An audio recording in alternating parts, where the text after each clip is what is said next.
Good morning everyone.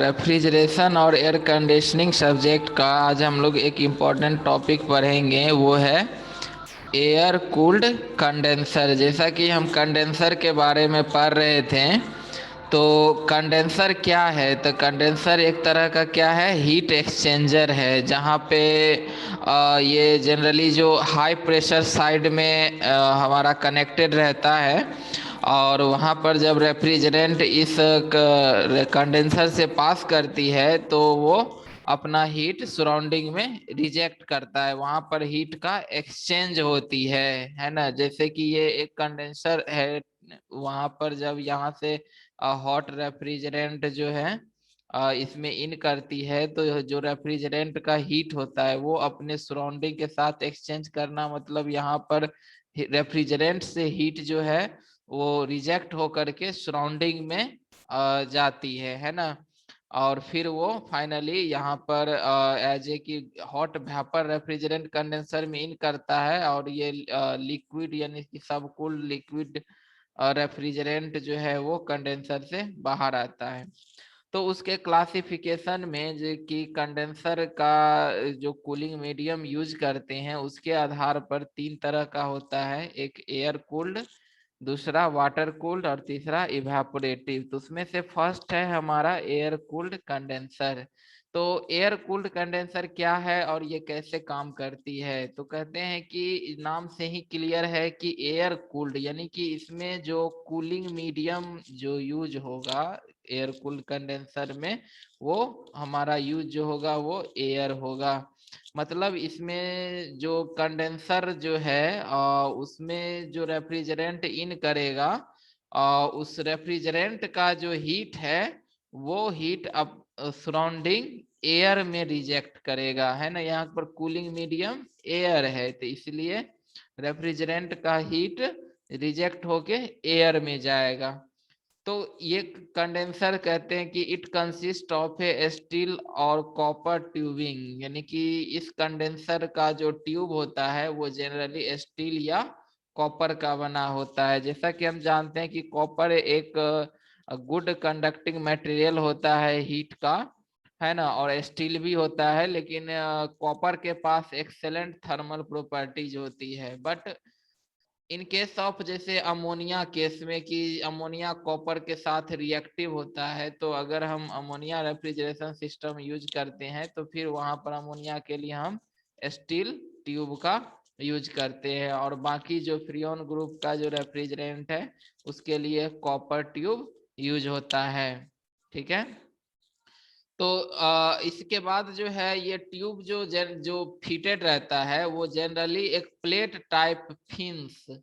Fins क्या है? तो फिन्स एक एक्सटेंडिंग मटेरियल होता है प्लेट के ऊपर, जो कि हीट ट्रांसफर में मदद करती है। यानी कि फिन्स लग जाने से हीट ट्रांसफर का जो रेट है वो बढ़ जाता है, क्योंकि फिन्स जो क्या करता है कि increase the surface area of heat transfer के सरफेस एरिया को बढ़ा देता है।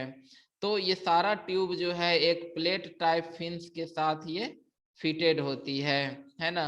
उसके बाद कहता है कि द फिन्स आर, जो फिन्स जनरली बना होता है वो एल्युमिनियम का होता है, क्योंकि इसका एल्युमिनियम एक लाइट वेट भी है और एक गुड कंडक्टर भी हीट का होता है।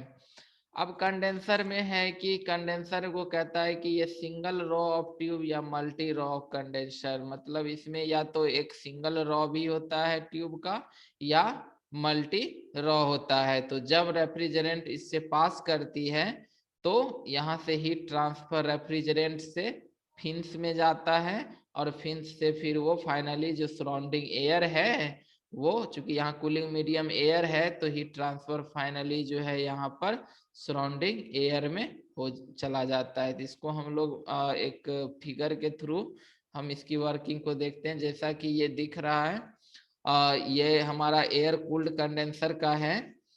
यहाँ पर ये ट्यूब जो है ये एक कंडेंसर ट्यूब है, वही जो स्टील या कॉपर का बना हुआ रहता है। फ्रियोन के लिए कॉपर होती है और अमोनिया के लिए स्टील होता है।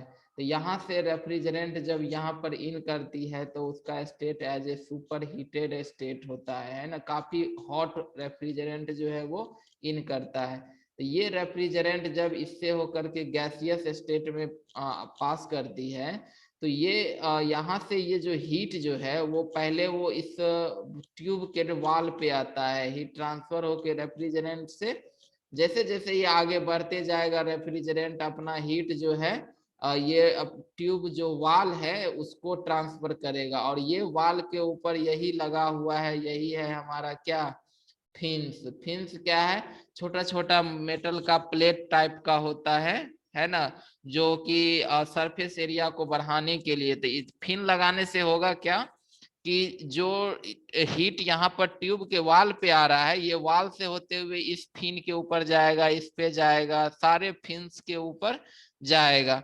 तो सारे फिन्स के इस यहाँ पर जो गैप है दो फिन्स के बीच में, इस गैप में जो भरा हुआ है वो भरा हुआ है क्या, एयर, जो एटमॉस्फेरिक एयर है ना। तो ये फिन्स के का सरफेस एरिया क्या हो गया, इंक्रीज हो गया। पहले सिंपल एक ट्यूब था तो इसका सरफेस एरिया तो मात्र जितना ट्यूब का लेंथ है उसी के सरफेस के ऊपर है, लेकिन फिन्स लगा देने से एक एक्स्ट्रा एरिया यहाँ पर क्या हो रहा है, सब में इंक्रीज होते जा रहा है ना। और ढेर सारा यहाँ पर क्या है, फिन्स लगा हुआ है, तो इससे हीट की ट्रांसफर आसानी होती है और वो ट्यूब वाल से ट्रांसफर होकर के फिन्स के सरफेस पे आता है, और फिन्स के सरफेस के ऊपर जो है एयर कूलिंग के रूप कूलिंग मीडियम के रूप में एयर मौजूद है।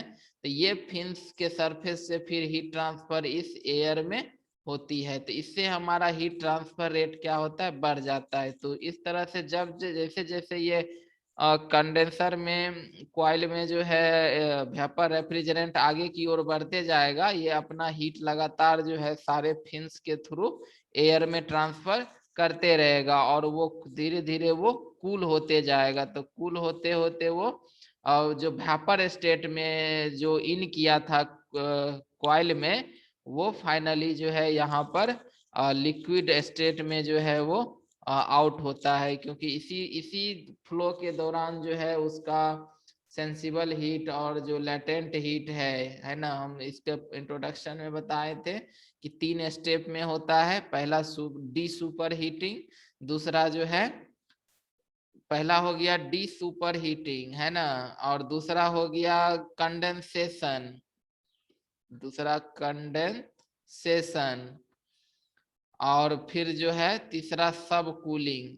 तो ये 3 स्टेप में वो अपना हीट को रिजेक्ट करके और सब कूल्ड स्टेट में ये बाहर आउट होता है। तो इस तरह से ये एक प्लेट टाइप फिन्स की मदद से जो हीट का ट्रांसफर है वो इंक्रीज होता है, और वो अपना हीट जो है वो सराउंडिंग में ट्रांसफर कर पाता है, और इस तरह से रेफ्रिजरेंट का हीट जो है वो रिजेक्ट होता है और रेफ्रिजरेंट खुद खुद जो है वो कूल होता है। तो ये एयर कंडेंसर है। तो ये स्वाभाविक है कि ये जो रेफ्रिजरेटर है इसका इसके आउटसाइड में लगा हुआ रहता है, मतलब ये फ्रिज के बाहर लगा हुआ रहता है ना। और क्योंकि ये एक हॉट बॉडी है ना, इससे हीट जो है सराउंडिंग में रिजेक्ट होती है, तो इसको रेफ्रिजरेटर के बाहर जो है, सिस्टम के बाहर इसको फिट किया जाता है। तो एयर है, एटमॉस्फेरिक एयर है, समर सीजन में एयर की भी टेम्परेचर बढ़ जाती है, तो cooling capacity air cool condenser का उतनी ज्यादा नहीं होती है। तो ये जनरली हमारा जो ऐसे जगह हम इसको यूज करते हैं जहां पर हमें लाइट कूलिंग लोड हो, कूलिंग लोड जहां पर कम हो, है ना, जैसे कि हमारा डोमेस्टिक रेफ्रिजरेटर हो गया, है ना, रूम एसी हो गया, रूम और वाटर कूलर हो गया। तो ये सब एक क्या है, मतलब स्मॉल कैपेसिटी का रेफ्रिजरेशन सिस्टम है। तो ऐसे में हम एयर कूल्ड कंडेंसर का यूज करते हैं। एक बात और कि एयर कूल्ड कंडेंसर में जो है जो नंबर ऑफ कॉइल होता है वो मतलब लगभग 6 तक होता है, 6 रॉ ऑफ कॉइल होती है कॉमनली, है ना, क्योंकि बहुत ज्यादा क्वाइल दे देने से, जैसे more than 8 row of tubing, मतलब 8 रो से अगर ज्यादा देते हैं तो वो ज्यादा इफिशियंट नहीं होती है। ऐसा क्यों? तो क्योंकि यहाँ पर जैसे देखते हैं कि जैसे मतलब ये क्वाइल के फर्स्ट रॉ में जब रेफ्रिजरेंट यहाँ पर इन करेगा तो वो काफी तेजी के साथ हीट की क्या करेगी, ट्रांसफर करेगी, क्योंकि ये हॉट स्टेट में रेफ्रिजरेंट है और एयर जो है कूल्ड स्टेट में है। तो यहाँ पर जो टेम्परेचर का डिफरेंस है, टेम्परेचर डिफरेंस वो क्या है, मोर है, ज्यादा है फर्स्ट रॉ में, है ना। ये रेफ्रिजरेंट जैसे जैसे आगे बढ़ते जाएगा, जो टेम्परेचर डिफरेंस है वो धीरे धीरे क्या होगी, घटते जाएगी। किसका टेम्परेचर, तो रेफ्रिजरेंट और जो एयर कूलिंग है वो, क्योंकि ये रेफ्रिजरेंट कूल होते जा रहा है और कूल होकर के इसकी टेम्परेचर डाउन हो रही है, वो टेम्परेचर डाउन होते होते और एयर जो सराउंडिंग में है उसकी टेम्परेचर राइज हो रही है ना।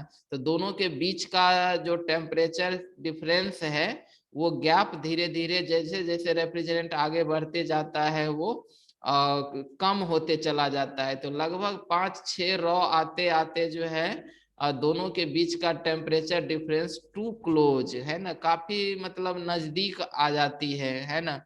तो इसके बाद अगर हम 10 रो 20 रो अगर दे देंगे अगर क्वाइल का, तो उससे कोई मतलब रहेगा नहीं, क्योंकि मैक्सिमम जो है रेफ्रिजरेंट, जैसे जो रेफ्रिजरेंट का टेम्परेचर है और जो एयर का टेम्परेचर है ना, तो मैक्सिमम रेफ्रिजरेंट का टेम्परेचर एयर के टेम्परेचर तक पहुंच जाए, इतना ही कूल हो सकता है एक कंडेंसर में, है ना।